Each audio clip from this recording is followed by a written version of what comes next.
ಈಗ ನಾನು ಗೃಹ ಮಂತ್ರಿಗಳು ಇದಕ್ಕೆ ಉತ್ತರ ಕೊಡಬೇಕು. ಗೃಹ ಮಂತ್ರಿಗಳು ಬಹಳ ಒಳ್ಳೆಯ ವ್ಯಕ್ತಿ, ಸಜ್ಜನರು. ಆದರೆ ಗೃಹ ಇಲಾಖೆ ಅವ್ರ ಕೈಯಲ್ಲಿಲ್ಲ. ಒಬ್ಬರು DYSP ಧರ್ಮೇಂದ್ರ ಅನ್ನೋರ ಕೈಯಲ್ಲಿದೆ ಗೃಹ ಇಲಾಖೆ. ಧರ್ಮೇಂದ್ರ ಅವರು ಏನು ಬರ್ಕೊಡ್ತಾರೆ ಅದೇ ಕೇಸು. ಧರ್ಮೇಂದ್ರ ಯಾರ ಮೇಲೆ ಯಾವ ಥರ ಸುಳ್ಳು ಕೇಸ್ ಬರ್ಕೊಡ್ತಾರೆ ಅದೇ ಕೇಸು. ಈಗ ಧರ್ಮೇಂದ್ರ ಈಗ ಒಂದು ಪೋಸ್ಕೋ ಕೇಸ್ ಹಾಕ್ಸೋದಕ್ಕೂ ಸಹ ಒಂದು ಕಂಪ್ಲೇಂಟ್ ಬರ್ಕೊಟ್ಟಿದ್ದಾರೆ ನನ್ನ ಮೇಲೆ. ಪೋಸ್ಕೋ ಕೇಸ್ ಹಾಕಿ ನನ್ನ ಜೈಲಿಗೆ ಕಳಿಸೋದಕ್ಕೆ ಸಿದ್ಧತೆ ಮಾಡ್ಕೊಂಡಿದ್ದಾರೆ. ಅದಕ್ಕೆ ಈಗಾಗಲೇ ಸುಮಾರು 18 ವರ್ಷದೊಳಗಡೆ ಇರತಕ್ಕಂಥ ಹೆಣ್ಣು ಮಕ್ಕಳನ್ನ ಹುಡುಕ್ತಾ ಇದ್ದಾರೆ. ಅವರು ಸಿಕ್ಕಿದ ತಕ್ಷಣ ಒಂದು ಪೋಸ್ಕೋ ಕೇಸು ಹಾಕ್ತೀನಿ ಅಂತ ನನಗೆ ಆ ಲಾಯರ್ಗಳ ಮುಖಾಂತರ ಒಂದು ರೂಪದಲ್ಲಿ ಬಂದಂಥವ್ರು. ಅವ್ರ ಲಾಯರ್ಗಳು ಏನೋ ಗೊತ್ತಿಲ್ಲ, ಯಾಕಂದರೆ ಲಾಯರ್ಗಳು ಹಂಗೆಲ್ಲ ಹೇಳಲ್ಲ.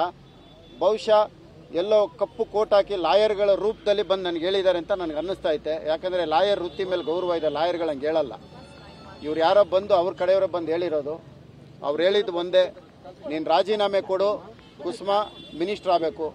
ಕುಸುಮಾ ಮಿನಿಸ್ಟರ್ ಆಗಿಲ್ಲ ಅಂದರೆ ನೀನು ಬಿಡಲ್ಲ. ನೀನು ರಾಜೀನಾಮೆ ಕೊಡು, ಅವ್ರನ್ನ ಮಿನಿಸ್ಟರ್ ಮಾಡಬೇಕು. 2 ಸಾರಿ ಸೋತಿದ್ದಾರೆ.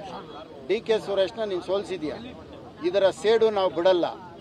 ಈಗಾಗಲೇ ನೀವೇ ಗಮನಿಸಿದ್ದೀರಿ, DK ಶಿವಕುಮಾರ್ ಒಂದು ಮಾತು ಹೇಳ್ತಾರೆ, ಕೊಂಡಿ ಕಳಿಸ್ತೀನಿ ಅಂತ ಹೇಳಿದ್ದಾರೆ. ಕೊಂಡಿ ಕಳಿಸ್ತೀನಿ ಅಂದರೆ ಅದರ ಅರ್ಥ ಕೊಲೆ ಮಾಡಿಸ್ತೀನಿ ಅಂತ. ನನ್ನ ಕೊಂಡಿ ಕಳಿಸೋದಕ್ಕೆ DK ಶಿವಕುಮಾರ್ ಸಿದ್ಧತೆ ಮಾಡಿಕೊಂಡಿದ್ದಾರೆ. ಆದರೆ ಮಾಧ್ಯಮದ ಮುಖಾಂತರ ಕರ್ನಾಟಕದ ಜನತೆಗೆ ನಾನು ಕೇಳ್ಕೊಳ್ತೀನಿ, ನಾನು ಕೊಲೆ ಆಗೋದು ಖಂಡಿತ. ಆ ಕೊಲೆ ಆಗೋದು ಒಂದು ಹೆಣ್ಣಿಂದ ಕೊಲೆ ಆಗ್ತೀನಿ.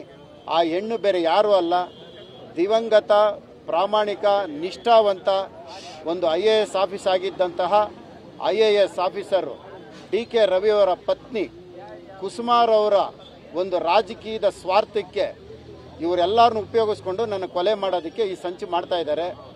ಲಕ್ಷ್ಮೀ ಹೆಬ್ಬಾಳ್ಕರ್ ಸಚಿವರಾಗಿದ್ದಾರೆ, ಇವರು ಸಚಿವರಾಗಬೇಕು ಅನ್ನೋದಕ್ಕೆ ಇಷ್ಟೆಲ್ಲ ನಡೀತಾ ಇರೋಂಥ.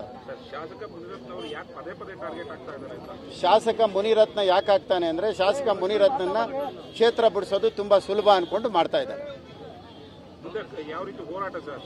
ನನ್ನ ಹೋರಾಟ ಏನೂ ಇಲ್ಲ.